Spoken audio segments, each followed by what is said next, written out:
right, good morning, everybody. Joe Van Doren here, and welcome to our Virtues Pick for this morning.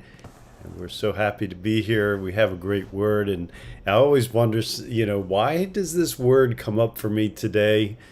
I don't know what the reason is, but we're going to see after we read the description. We'll just talk about the first thing that comes to our mind about this subject. And so today, the word that came up for us, the virtue that we're going to focus on, is fairness. So let's read the description first, as we always do, and then we'll talk about it just a bit. So fairness is treating each other even-handedly so that each person receives a share. With fairness, we meet everyone's needs. We listen to the views of others with openness and expect to be heard with equal respect. We don't focus on who is right, but on what is right for all concerned. Without bias, favoritism, or prejudice, we level the playing field. We are as protective of the rights of others as we are of our own. We seek not to overpower, but to empower. We are lovers of justice. Wow.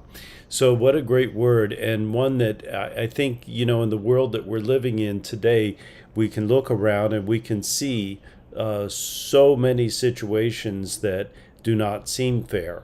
But what's interesting about this to me right this moment as I'm thinking about this is that what seems to be fair to one person may not seem to be fair to another.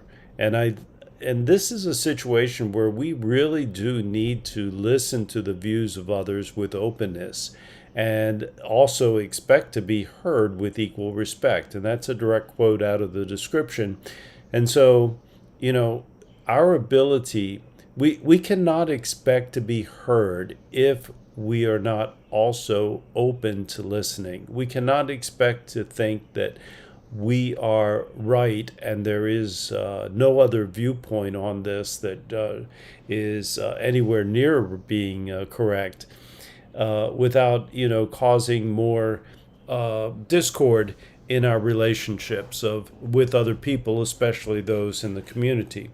Although in recent times, some of this discord has poured over into families too.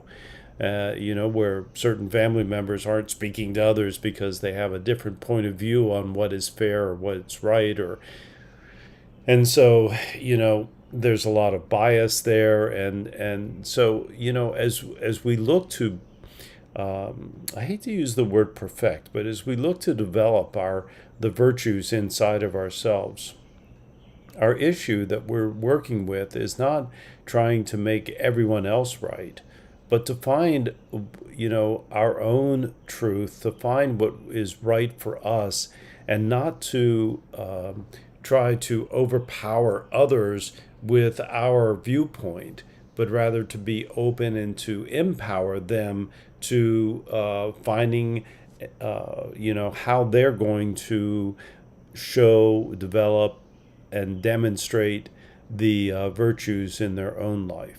And that's true for us, it's true for others, it's true for everyone in the world. We're not here to change other people. We are here to enjoy life. We're here to be ourselves, our own unique selves, and to contribute to our own happiness, as well as what we can do to meet the needs of others.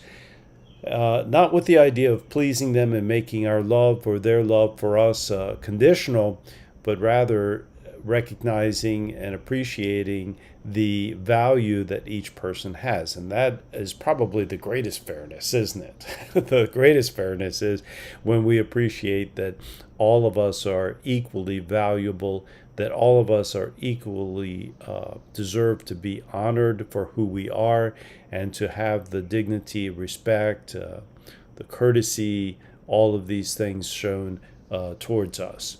And so, as I think about this from a parenting point of view, I have to think about, how we deal with that thing that happens to all parents, when we have our children screaming at us, that's not fair. we can get to feeling that if we hear that saying one more time, we're just going to lose it. And so, how do we overcome that? And so, it really begins with a couple of things. I would say that first off, what's our own viewpoint on fairness? Do all things need to be equal, right? So if we fall into that trap where we believe that everything needs to be the same for each of our children, then that really is teaching our children something that is going to make them continue to say that's not fair. So, you know, when we look at fairness, what does it depend on? With our children, it might depend on their age, it might depend on the situation, it might depend on what is needed at that time. Just because this child gets a new pair of shoes because their feet have grown so big does not mean that every child in the family needs to get a new pair of shoes for it to be fair. And so demonstrating that sort of fairness with our children helps them to appreciate that fairness is really about everybody getting what they deserve and what they need. And so that's one way that we can begin to teach fairness in a way that is going to create more unity and peacefulness in the family. The other thing is not to give in to the desires and the screaming of "that's not fair," the tantrums that we see children doing. Because if we give in to that, if they complain about something not being fair and they do it enough, and then we give in to it, then we're really not helping them to appreciate what fairness means, and we're not helping them to be able to see that that what is deserving to one person or what is needed by one person may not be the same for them. And so, sitting down with them and sending the message to them that fairness is really about what is deserved, whether it's through the work that they did or whether it's the effort that they put into something, or because of a special situation that has come up or a special need that's come up.